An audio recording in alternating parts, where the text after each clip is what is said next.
Hello le vlog, j'espère que vous allez bien. On se retrouve aujourd'hui pour parler lecture parce que mine de rien, depuis que j'ai lu les 3 premiers tomes de la saga Fourth Wing, qu'est-ce que j'ai lu? Vous en savez rien? Moi je vais vous le dire. J'ai lu ces livres-là, donc 2 romans Tessie et 2 romans post-apo. Et aujourd'hui, je vais commencer par vous parler des 2 romans Tessie. Les 2 romans post-apo, rassurez-vous, je vous en parle demain, donc dans quelques minutes pour vous. Donc ouais, on va commencer par de la romance Tessie aujourd'hui, de la romance Tessie et notamment avec le tome 3 de la saga Crescent City, oui, Maison de la Flamme et de l'Ombre par Sarah J. Maas, publié chez les éditions de Saxus. Vous ne vous y attendiez plus. Mais ça y est, je l'ai lu. ça y est. Ouais, après Fourth Wing, c'est-à-dire après être resté dans le même univers pendant plusieurs semaines, à avoir enchaîné les grosses briquettes, je me suis dit, tiens, et si jamais, eh bien, je lisais une autre grosse briquette. Voilà, comme ça, je reste encore plusieurs jours dans un seul et même univers. Mais bon, franchement, je sais pas, ça me motivait trop de lire ce tome-ci à ce moment-là. Donc voilà, je me suis lancée dans ce tome 3. Enfin, juste avant, je suis allée sur le blog de Marilyn Summary's Book parce qu'il est trop pratique. En fait, dessus, il y a une partie qui s'appelle Mes résumés et on y trouve des résumés hyper spoilants sur les livres qu'elle a lus. C'est vraiment des résumés qu'elle a elle-même écrits. Elle y a consacré beaucoup de temps et c'est tellement pratique. Parce que moi perso, j'avoue que le tome 2 de Crescent City, je me rappelais quand même de quelques petites choses, mais il était tellement dense en informations que impossible de me souvenir de tout, surtout que ça faisait au moins 2 ans que je l'avais lu. Donc là franchement, pouvoir tout me remémorer, oh là là, c'était tellement bien. J'ai attaqué ce tome 3 hyper sereinement ensuite et j'ai retrouvé avec plaisir cet univers. Alors je peux pas vraiment vous parler de ce tome 3 dans les détails parce que dans chacun des tomes de cette saga il se passe tellement de choses que ça serait vous spoiler que de vous mettre à jour pour vous parler de ce tome 3. Juste ce que je peux vous dire en tout cas, c'est que ça m'a fait trop plaisir de retrouver cet univers. Je l'aime vraiment beaucoup parce qu'il y a plein de créatures surnaturelles riches et variées, vraiment un vrai régal à ce niveau-là. Et ouais aussi, petite chose à savoir sur ce tome 3 et sur la saga Crescent City en général, j'ai envie de vous dire, c'est que pour la lire, il faut être à jour dans la saga Un palais d'épines et de roses. Et ce jusqu'au tome sur Nesta qu'il faut aussi lire parce que sinon vous allez être complètement largué et notamment quand vous allez lire ce tome 3. En fait, Crescent City, à la limite, le premier tome, vous pouvez le lire si jamais vous n'êtes pas à jour dans Un palais d'épines et de roses. Mais à partir du tome 2, ça devient chaud. Et là, pour ce tome 3, honnêtement, je pense que si vous lisez et que vous n'êtes pas à jour dans la saga Gothard, vous allez être largué. Mais vraiment, parce que Sarah J. Maas, en fait, elle a choisi de lier ces 2 univers. Et du coup, pour pouvoir tout suivre, il faut être à jour partout. Mais c'est trop bien, vraiment, qu'elle ait choisi de lier ces 2 univers. C'est vrai qu'au début, quand j'ai commencé Crescent City avec le premier tome, je me souviens que je lisais ce tome et j'étais là, waouh, le lore de Crescent City, il est tellement complexe. Et puis j'ai lu le tome 2 et je me suis rendu compte que finalement, les informations qu'on avait dans le tome 1, c'était limite rien par rapport à la grandeur de cet univers. Et même ce tome 2, c'était rien par rapport à tout ce qu'on apprend dans ce tome 3, à ce lore du coup qui est vraiment immense et qui est lié à celui de la saga Un palais d'épines et de roses. Waouh!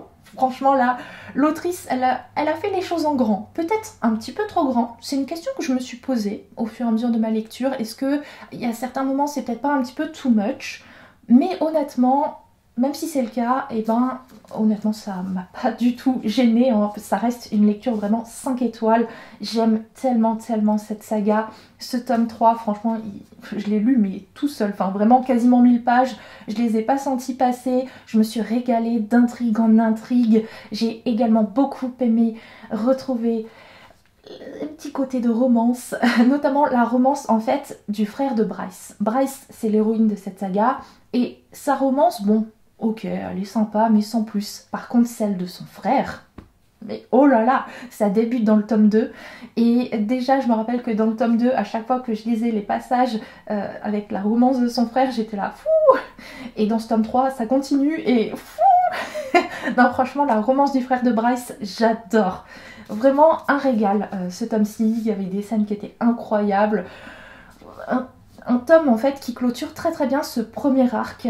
Parce que, alors, je crois que c'est un premier arc. Je pense pas que ça clôture complètement Crescent City. Enfin, techniquement, ça pourrait.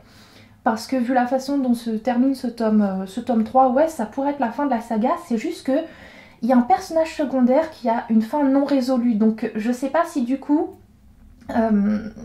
Sarah J. Maas elle va faire une suite pour se focaliser entre autres sur ce personnage, ou si elle va utiliser ce personnage dans une autre de ses sagas, pourquoi pas, vu que du coup elle décide de lier ses univers, pourquoi pas.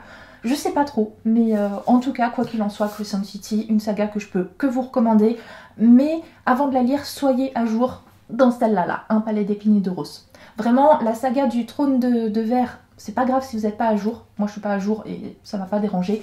Mais celle-ci, il faut être à jour. Et puis, l'autre roman Tessie que j'ai lu, c'est le tome 3, encore un, de la saga Twin Crowns, qui est donc Burning Crowns, par Catherine Doyle et Catherine Weber, publié chez Bayard. Oui, j'ai donc terminé cette saga, puisque ce troisième tome, c'est le dernier. C'est une trilogie. Et dans ce tome-ci, eh bien, on y retrouve nos deux sœurs, Rose et Rain, nos deux jumelles qui vont être confrontées à une ennemie. Une ennemie qui apparaît dans le tome 2, donc voilà, je vais pas trop je vais pas trop en dire plus. Mais ouais, du coup, pour affronter cet ennemi, nos deux sœurs vont devoir être séparées encore une fois pendant un moment. Du côté de Rose, elle va se retrouver avec Shane. Rose et Shane, mon couple chouchou. Et du côté de Rain, elle va se retrouver avec Thor et Alaric, puisque eux, ils doivent mener une quête de leur côté. Tout ça, c'était hyper plaisant à suivre. J'étais trop contente de retrouver cet univers, vous savez que je l'aime vraiment beaucoup. Retrouver aussi les personnages, franchement un plaisir, même si ce tome-ci, j'avoue qu'il y a des petites choses qui m'ont un petit peu déçue. Bon, c'est pas grand chose, mais c'est des petites choses qui, cumulées, font que peut-être que c'est le tome que j'ai le moins apprécié de la saga, enfin, moins apprécié. Disons que sur ma notation, je lui ai mis 4 étoiles sur 5, ça va. Mais c'est vrai que techniquement, mes notes par rapport à cette saga, c'est un petit peu en décrescendo. C'est-à-dire que le premier tome, je lui avais mis 5 étoiles, tome 2, 4 étoiles et demie, et celui-là, 4 étoiles. Mais ça va, ça reste une super saga que je ne peux que vous conseiller. Et en plus de ça, je crois que je suis vraiment la seule à mettre une notation en décrescendo, parce que toutes les personnes avec qui j'ai pu parler de cette saga, à chaque fois, elles sont en mode oh, chaque tome est de mieux en mieux. Donc je pense que c'est juste moi qui suis bizarre. Non, mais pour en revenir sur les petites choses qui m'ont un petit peu déçue sur ce tome-ci, bon déjà il y a la romance de Rain. Elle se retrouve un peu dans une sorte de triangle amoureux, et la personne qu'elle choisit à la fin, j'avoue que bon, c'était pas mon préféré, donc dommage. dommage. Et aussi, je trouve que par rapport à l'intrigue et à la façon dont les choses sont résolues, ça manquait peut-être un petit peu d'originalité. Mais franchement, ça reste, comme je vous dis, une lecture 4 étoiles. C'était vraiment trop bien. J'ai trop aimé cette saga en général, et je ne peux que vous la conseiller, franchement.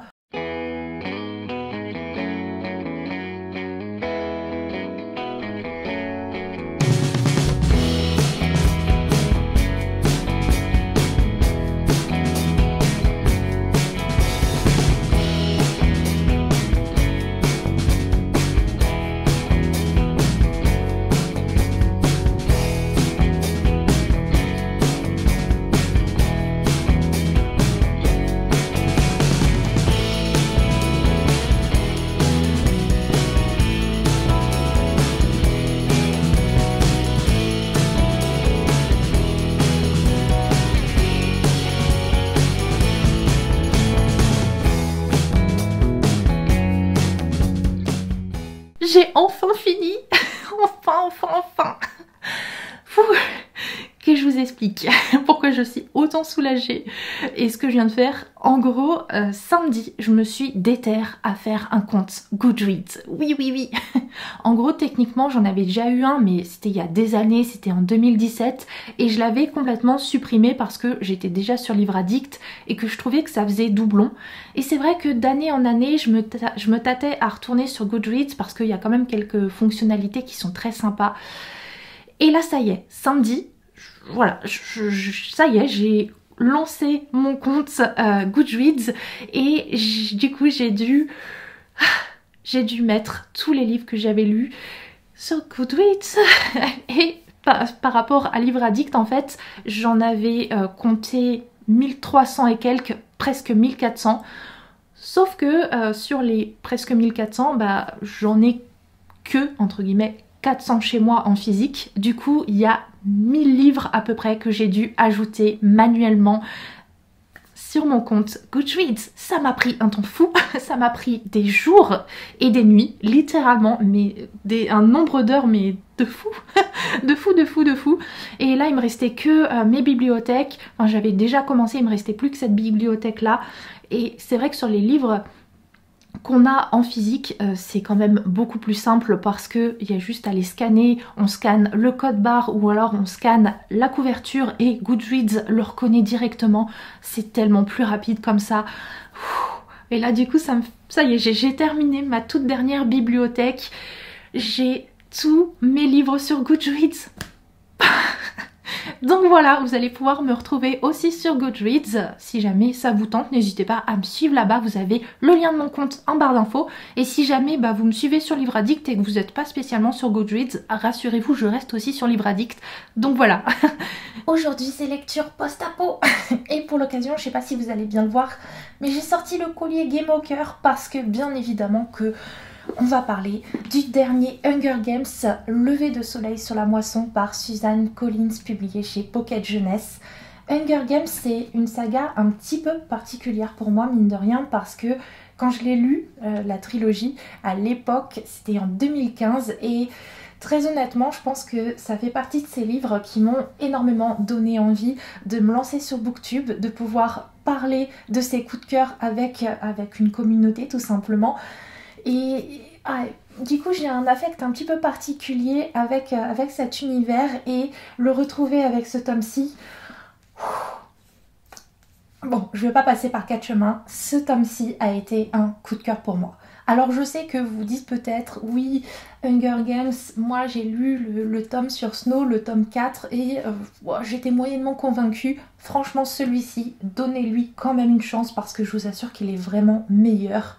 On y suit donc Haymitch, le mentor de Katniss et Peeta dans la trilogie d'origine. Et là, en fait, il est encore tout jeune et ça va être ses jeux à lui qu'on va suivre. Et en fait, c'est une année spéciale puisque c'est une année avec des jeux de l'expiation, c'est ça. Et du coup, ce qui fait qu'il y a 2 fois plus de tribus par district, donc 4 par district, 2 filles, 2 garçons qui sont tirés au sort, et notre Haymitch, il n'est pas tiré au sort à la base, mais pour pouvoir protéger celle qu'il aime, en fait, il va devoir se retrouver tribu. Et c'est là que va donc commencer un petit peu son aventure. C'est un tome qui m'a énormément fait penser au premier en fait, qui pour moi fait vraiment écho au premier tome, celui où Katniss et Peeta découvrent le Capitole, découvrent les atrocités du Capitole. Franchement, celui-ci, il y a vraiment cette même vibe qui m'a énormément replongée des années en arrière quand je lisais ce roman, où on voit vraiment Haymitch qui, lui, à la base, a sa petite vie de galère, mais une vie complètement différente des gens du Capitole. Lui, il est dans son district 12, entouré des gens qu'il aime, et d'un coup, il voit tout ce qui se passe au Capitole avec son regard à lui, et c'est forcément dur, d'autant plus que Hunger Games, on va pas se mentir, ça reste quand même une lecture extrêmement politique. Ça l'était déjà à la base avec la trilogie de base. Chaque tome de cette saga dénonce, et ce tome-ci, il déroge pas à la règle. Honnêtement, tout ce qui est montré dans cette saga, bon, il y a quand même des petites choses qui nous mettent Le baume au cœur, quand on lit ce livre, bon, le baume au cœur c'est peut-être un petit peu trop, mais en tout cas, ce qui m'a fait un petit peu plaisir, c'est de retrouver certains personnages, notamment du tome 2, mais pas que.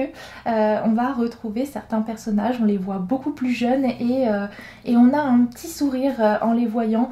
Et après, ce sourire disparaît quand on pense à ce qui leur arrive dans le futur. Bon, pas pour tous, mais voilà. Mais ouais, on va se retrouver ensuite dans l'arène avec un passage qui est vraiment mais palpitant. J'avoue que je suis peut-être un peu folle, hein, peut-être un peu maso, je ne sais pas, mais j'ai toujours trouvé les passages dans les arènes, les passages des jeux hyper intéressants. Pourtant c'est cruel, c'est vraiment un univers qui est tellement mais violent. Et pour autant, eh ben, je suis prise dedans et j'assiste en fait à ces horreurs en fait. Et waouh, que dire, l'autrice, elle raconte tellement bien cette saga, elle raconte tellement bien le message qu'elle a envie de véhiculer. Waouh, c'est une lecture qui, honnêtement, quand les jeux sont terminés, on a l'impression que le pire est passé et en fait non. En fait, ce livre se termine sur une fin absolument déchirante qui nous brise le cœur et waouh! Bravo Suzanne Collins parce que il faut réussir à écrire une œuvre pareille, à écrire une œuvre qui, moi, m'a laissé complètement stun. Vraiment, j'ai été complètement choquée à la fin de ma lecture. Je savais plus quoi faire, plus quoi dire. Waouh! Non mais quel univers, quelle lecture. Waouh, c'est quelque chose ce livre, c'est quelque chose cette saga. Rien que de vous avoir parlé de ce livre, je suis à nouveau stun en fait, et c'est vous dire à quel point il a eu un impact sur moi. Et je sais même pas du coup si je voulais chroniquer correctement, mais je pense que vous avez compris le message de base. Allez lire. Franchement, si vous aimez l'univers d'Hunger Games, si vous avez envie de savoir ce qui arrive à Haymitch, foncez, mais vraiment, les yeux fermés. Autre lecture, il va falloir que je me remette là, qui est aussi du post-apo. J'ai lu le premier tome de l'Académie des Premiers-Nés qui s'appelle Épreuve mortelle par Isla Frost, publié chez Bookmark. C'est une lecture young adulte dans laquelle en fait notre monde a été ravagé par des monstres. D'ailleurs, l'Europe a été complètement détruite et depuis en fait les humains et les monstres ont passé un pacte et pour pouvoir bénéficier de la protection des monstres, les humains doivent céder leur aîné, leur premier enfant, aux monstres. Et on ne sait pas ce qui arrive de ces enfants. Et du coup, eh bien, c'est ce qui va arriver à notre héroïne. Nova, c'est l'aînée de sa famille et elle a 17 ans, je crois que c'est ça. Donc c'est enfin l'âge qu'elle rejoigne les monstres. Alors par chance, entre guillemets pour elle, c'est aussi le cas de sa meilleure amie. Du coup, elles vont se retrouver toutes les deux dans cet inconnu, mais au moins elles sont ensemble. Et elles vont franchir, du coup, à ce moment-là, un portail magique qui va les propulser dans une pièce un petit peu bizarre, et là, à ce moment-là, va les rejoindre une autre demoiselle, et ça va être le début d'un trio d'amitié. Et en fait, toutes les trois vont se rendre compte que, eh bien, les aînés, du coup, les premiers enfants de chaque famille, doivent rejoindre donc l'Académie des Premiers-Nés, qui est une académie magique où ils vont devoir apprendre la magie, mais pas que, pendant les 3 prochains mois. Donc voilà un petit peu ce qui va arriver à nos héroïnes qu'on va suivre dans cet univers qui fait énormément penser à Harry Potter. Vraiment, ils sont dans une sorte d'école magique et c'est différent de Harry Potter, mais tout autant créatif en fait. Vraiment, par exemple, ils sont dans un bâtiment et ce bâtiment, c'est limite une personne à part entière. Et du coup, si jamais on fait mal aux meubles ou aux murs de ce bâtiment, eh bien, le bâtiment se venge sur les élèves. Et c'est vraiment très sympa, c'est très original. Malgré tout, gros bémol pour moi, je trouve que tout va trop rapidement, limite c'est vachement survolé, alors qu'il y a vraiment plein de bonnes idées dans ce livre, mais il y a ce truc où on a l'impression que il nous manque parfois des informations, que pour moi, il aurait fallu peut-être limite 100 pages de plus à ce livre-là, qui en fait que 250 je crois, parce qu'il y a tellement de choses, d'informations, de détails qu'on n'a pas forcément sur cet univers qui est quand même assez riche, que du coup, parfois on a l'impression, nous lecteurs, d'être dans l'inconnu, mais en même temps il y a tellement de bonnes idées que malgré tout, ouais, je suis partagée sur cette lecture, mais j'ai quand même hyper envie de lire la suite. Sur ce, je vais essayer de terminer ma lecture en cours parce qu'il me reste plus grand chose à lire. Et comme ça, peut-être qu'il y aura une petite chronique bonus dans cette vidéo.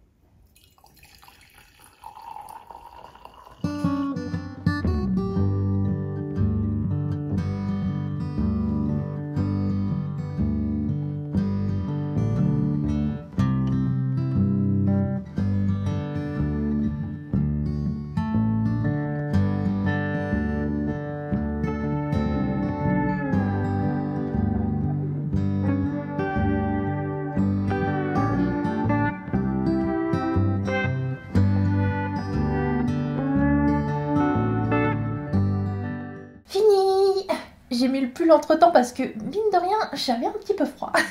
Mais oui, je viens de terminer donc Le silence est à nous par Colline Pierret, publié chez Flammarion Jeunesse, qui est un roman complètement différent de ceux que j'ai chroniqués dans cette vidéo, parce que ici on est sur un récit contemporain qui dénonce les violences sexistes.